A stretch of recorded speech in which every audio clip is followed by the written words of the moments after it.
Welcome again to another edition of Let's Talk Music, RVA. That's Richmond, Virginia. My name is Charles Mans, and I've got my special friend there with me, cohort in crime, Mr. Bill McGee. Power to the people. And we are talking to folks from the early 60s, 70s, and 80s around the Virginia area that were the music makers, the power to be, to get all the flavor in the music. And today we got a special guest. I'll let Bill introduce him to you. One of those fellow saxophone players, good friend of mine. But Bill, take it away. Well, we have the honor today of, this is what I call Leaders Day, because whether or not everybody else in the group accepted it, the three of us were the leaders of the groups that we involved in, whether or not they accepted it or not. And I have the honor of, and as a matter of fact, we were the three hottest groups in Richmond in this area. I don't care what all the rest of them gonna say. They might get, look, it's a videotape, so they can't hate on me and post hate. So I want to tell you right now, for all of you on Let's Talk Music Richmond fans, y'all got the three hottest bands from this era, right? And the leaders from the three hottest bands on this era. And you got the guy over there with the nice hat on is a brother friend of mine that I respect highly named Richard Gilliard, but everybody knew him as Gino. And the group that he was a spokesman for, and pseudo leader, as much as we can be leaders of groups, Gino was the man for Poison. And if you know anything about what was popping off in Richmond in the early 70s, mid-70s, and you say Eugene Poison and Trussell, and everybody say, oh, Lord have mercy, y'all, that's some serious music there. Gino, welcome to the show. I truly thank you for coming, and we're going to have a great time tonight. Thank you, Bill. Thank you. I appreciate it. First thing we want to know is, how did you get started in music? I think we all know Pop Williams. Oh, yeah. Oh, yeah. The music teacher at Armstrong High School. And I was told that I didn't have enough points to graduate from Armstrong in my senior year, which was not true. They just didn't know how to read the point system. So they said, well, you need to have a semester or something to get out of high school. You're supposed to be going to college and you're going to be a little short on credits to get you into a school. So I said, what can I take? And if I'd known better, I took something different. I trust me in that. But I always wanted to play an instrument, but I never told anybody. So I said, I'll take music. Never played an instrument before in my life until January of that year. And they sent me to Mr. Williams, and they said, well, you got a choice between voice or the band. You can sing in the choir, which I could sing a little bit, or you could go to the band. So I chose the band. And I didn't have an instrument. Okay, so how do you play music without an instrument? Pop Williams said, well, Sonny, if you remember Pop, he called you Sonny. There's a saxophone over there in that closet. It's an alto. If you get it fixed, you can play it. I took that horn, took it downtown to, who was it, Charles? Walter D. Moses. Or either Boykins. I think it was Boykins. Or Jacobs. It could have been Jacobs. At that time, I think it was Boykins, and they rebuilt it. Right, Boykins music, yeah. And put new springs in it. And I went down there and picked it up a week later. And I started playing at that point in time. Didn't know what I was doing. Fantastic. So that was in your senior year at Armstrong? Right. Very good. Now, what year did you graduate Armstrong? What year was that? 1963. Were you in the marching band? Yeah, I was in the marching band, 63. But you all missed each other because he was fall of 62, graduated 63. You came in September 63. Correct. Right, okay. Right. Bobby Pondexter was there then. Oh, yeah. Yes. Oh, yeah, Bobby Pondexter. That's right. Well, he might have been a senior or maybe a junior. He might You're have right. been a little bit ahead. I think he was a junior at that time. Yeah.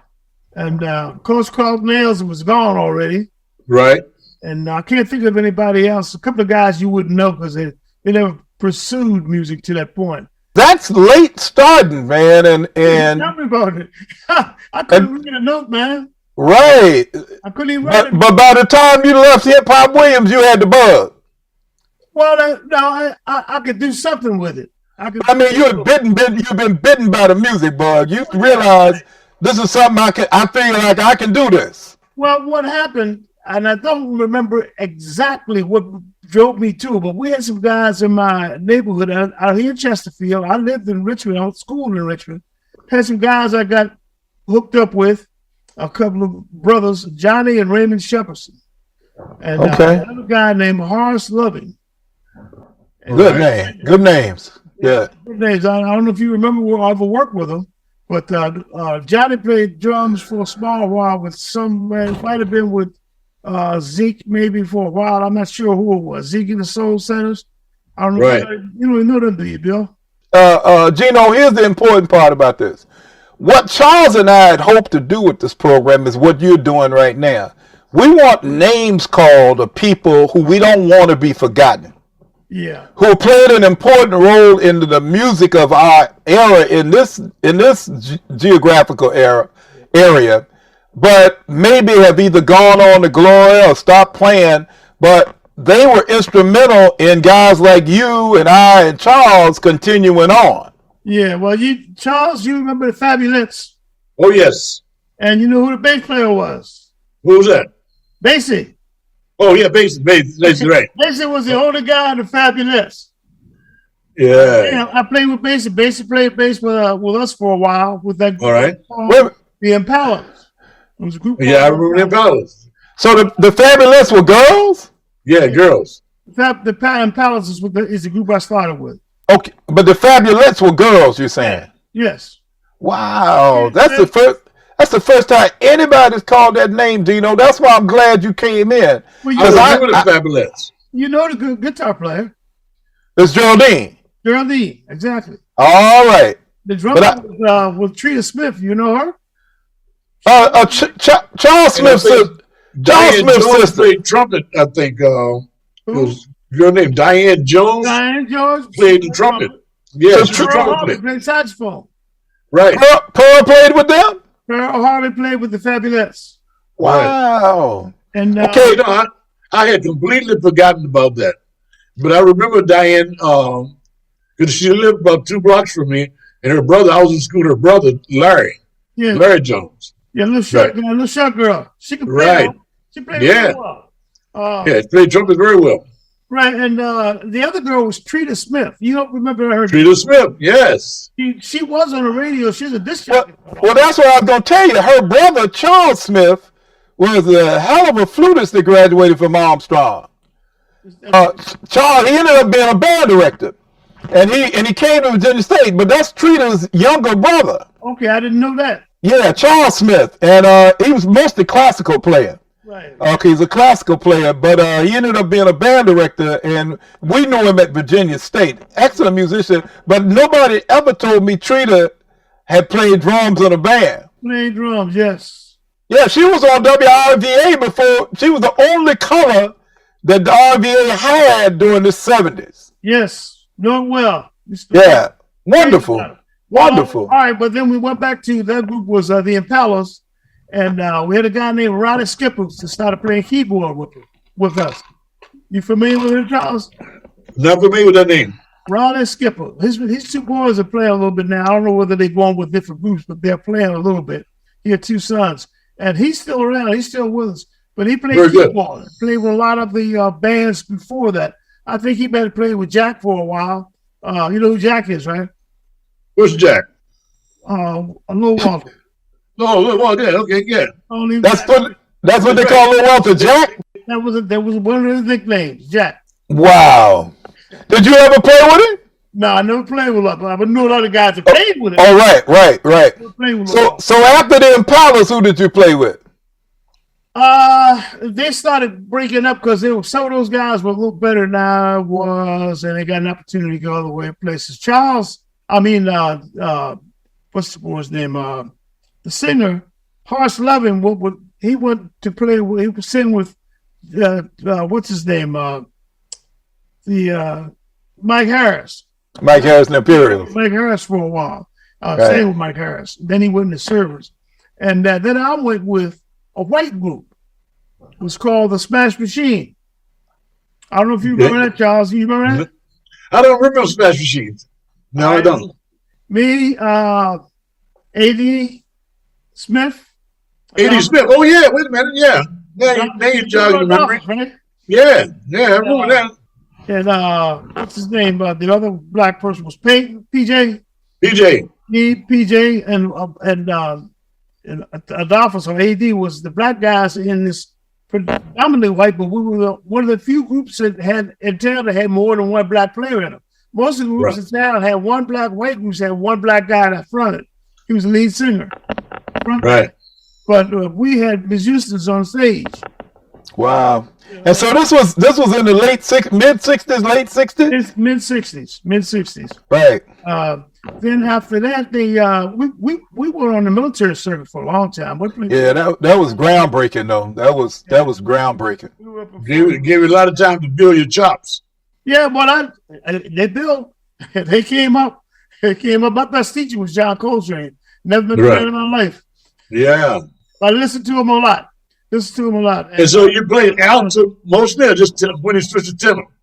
I switched to tenor after I got out of school for some reason. I don't know why. I don't remember why. I went to St. Paul's for a semester. And that's why I said earlier, if I'd had a chance, I took something else other than music, but I wouldn't have had as much fun. Well, one good thing was I did play music, so I didn't have I dropped out of school after the first semester and came back, got a job, blah, blah, blah. But from that point on, I got picked up, and I say picked up, by that mixed group, Poison. Smash Machine. Smash Machine. Right. From there, I met all these other guys I'm telling you about. So is that how you met PJ? Yeah, and I met him in that group, but I don't know what the occasion was. But I met him in that group. That's the first time I've had. But I think I met him through maybe Chauncey Burnett. Okay. Or maybe Clement, because Clement was playing with the other group across the alley, and the person who managed the group I was in, his daughter or her son-in-law managed another group that Clement played with. Clement was in a white group. Yep. I can't remember the name of the group, but that's how I met Chauncey and PJ. How did you actually get with the group Poison? Somebody said, man, I know somebody looking for a saxophone player. Well, I played with two or three groups. After that, was a group called The Chosen Few. It stayed together about 6 months. You remember that, Charles? I remember the name Chosen Few, yeah. It was, what's his name? Jesse Pryor, yeah. Jesse was starting that group called Chosen Few. I hung out with them for a little while. That didn't work out, and we had to rebuild again. And that's how I got with Poison. Leon Lomax. Oh, yeah, Leon. Right. Was the halfway leader of the band of the original Poison. Okay. It was called Poison, and it was called, well, I forgot what that was called, but it doesn't matter because he became Poison. When y'all really got hot was like in 70, I would say around 72, 73. Yeah, but in 73, I was doing a gig with Poison and Eugene and Smoke. We were doing the Cozy Cat every Wednesday night. Right. Yep. And packing the house every Wednesday night. That was the time when Poison was extremely hot. Yeah, we had good engineers. That little short guy we had, Crow, he could make stuff work. He did a lot of stuff for us. But the reason I think was we just gelled over a period of time, man. We fight all day long and let it out all day, all the evening long. We played music, you know. Tell us who the members were of Poison when you all did Soul Train and toured the country with the Average White Band.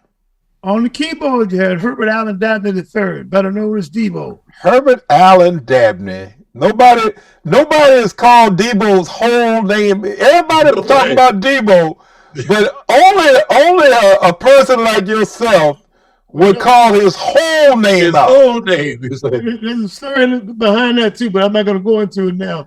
Well, let me ask you this: while you're on Debo, did you have the opportunity to see Debo play trumpet? Because he was a trumpet player too. No, he not. I don't think he play, but no, I don't think he cared about In high school, he was a trumpet player. Yeah, I don't think he cared about that too much. Yeah. No, that he really, because I don't think he ever played with us. He did. He didn't. Well, I didn't see it because I don't remember seeing it. Right. Okay.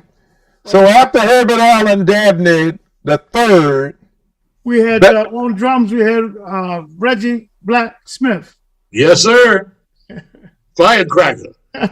There's so many stories, man. I told you that's another story. That Reggie was red hot though. He was like a firecracker. Oh man, he was a fire. Yeah, he was very energetic.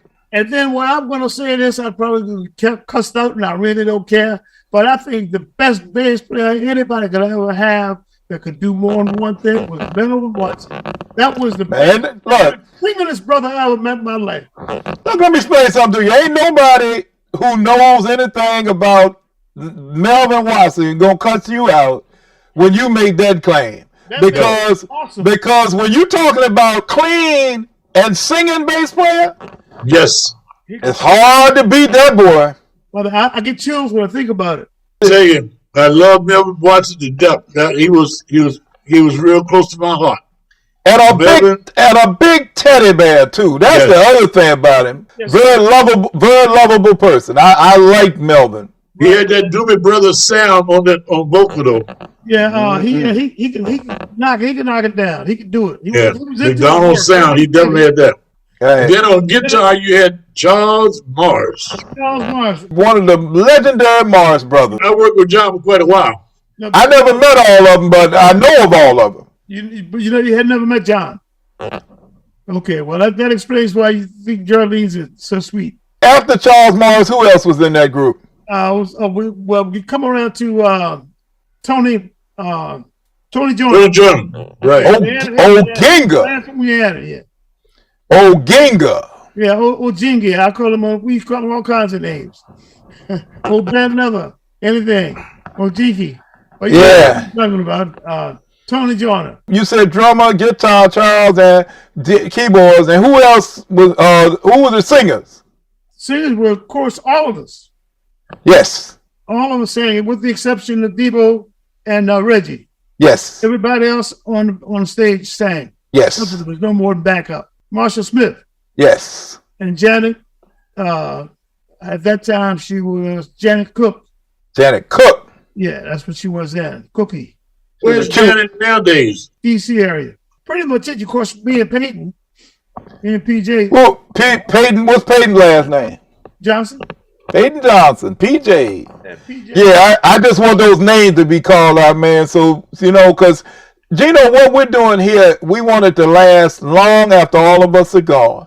And we want this digital recording to be there. And that's why we're trying to remember people like PJ and the late Debo and the late Melvin. We remember the late Larry Hines from Trussell, Veronica Jones from Trussell. Both of them have passed on. And so... And Carlton Robinson and Dwight Smith. We're remembering these people, man, because we're blessed to still be here. I had no idea Dwight was gone. Yeah, Dwight left us, man. Yeah. Well, it's there's some more out there, man, that you probably won't get, but I wish you could. We just wanted to hear those names. We wanted people to see your face. We wanted people to know how you were such an integral part of the music industry here in Richmond at the time. Like I told you and I told Charles, I don't know a whole lot of folk that I can say sat up and talked to Don Cornelius on Soul Train. You see what I'm saying? But I heard you. I've got a recording of you speaking to Don Cornelius on Soul Train, and I tell people right now, your execution, your enunciation, your diction, it made us proud. You weren't stumbling. You weren't and and all that. Man, you represented this area well. I made my teacher proud. Yes, sir. Yes, sir, you did. Wonderful. Oh, yeah. So, Gino, we have a question we ask everybody. What is the one experience you had as a professional musician, or as a musician in general, that had the most profound effect on you that you still remember to this day? But I would think the most profound situation I've ever been in with a band was we practically broke up at the time, and we were in Canada. And we still executed the show with a band that was in pieces and a bass player that knew none of our material. Wow. He played for free just so he could get back to the United States. Ooh. Interesting. Stranded in Canada. He couldn't get back when he rode with the band. He was with the band, he rode back. Wow. Interesting. So you all traveled overseas a lot? I mean, you traveled to the Caribbean? We went to the Caribbean, yes, and out over the seas. That was as close as we got to going over the seas. Overseas, right. We traveled Caribbean. the whole country, one from one end to the other and one side to the other. We That's didn't right. stay in every place we went, but we did. They had us booked to go from D.C. to California to finish with Soul Train. Right. Now, a lot of the venues were blocked out by other people who did not want to pay the money that we demanded to play. Okay. Like what was the name of that group? Dog, man, I can't. My memory's getting ready to leave me now. But it was a group that later on became real hot. They opened for the Average White Band for free. Oh, wow. And that was up in like Detroit or somewhere like that, somewhere up north. And, so there were some tour dates basically where even though y'all were on tour with them, you didn't get to perform. Didn't perform with them because the other guys did it for free. Right. How was it touring with the Average White Band? It was. We didn't see much of them. They came to see us every now and then and talk to us. A couple of early gigs, like when we talk about Constitution Hall. Sure. Talked to them at that particular gig, and then we saw them again maybe somewhere out in Ohio. So, but now for the other people who don't really understand how touring goes is the act like you all came in for sound check last.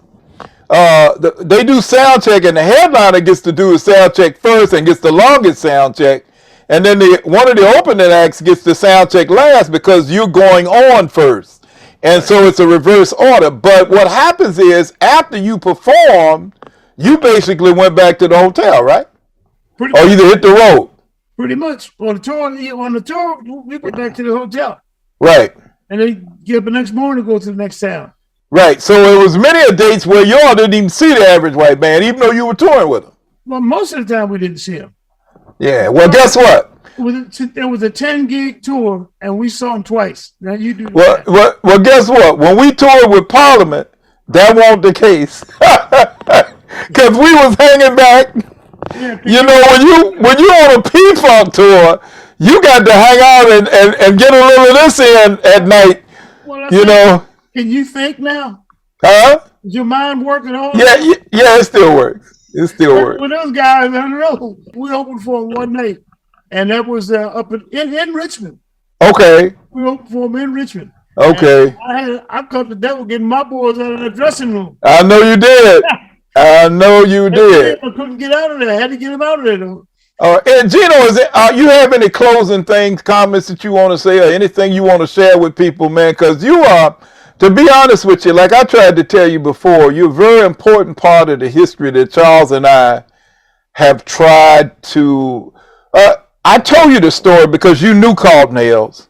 And I told you the story of the fact that I had to call Charles Mann up and tell him Called Nails was gone.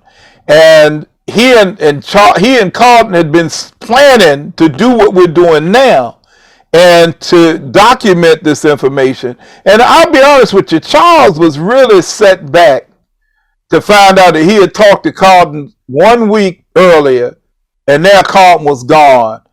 And met with Carlton at all? Pardon? Charles, had you met with him at all? I had seen him periodically because see, I live in Dallas, so I would have come back to Richmond in quite a while.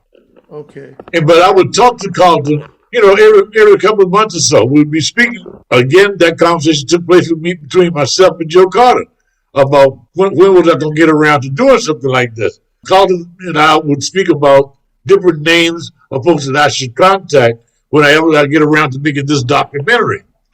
And we had just talked the week before, and he said, Charles, you really need to jump on that real quick because, somebody else has died again. Somebody else died again. I said, buddy, after the first of the year, 2022, that's going to be the year. I'm really going to get to it. I'm going to make it one of my number one projects in 2022. Ah, man. So just a week later, he was gone. He was gone. Yeah, he went quick. He didn't linger. Because he'd been sick for a while.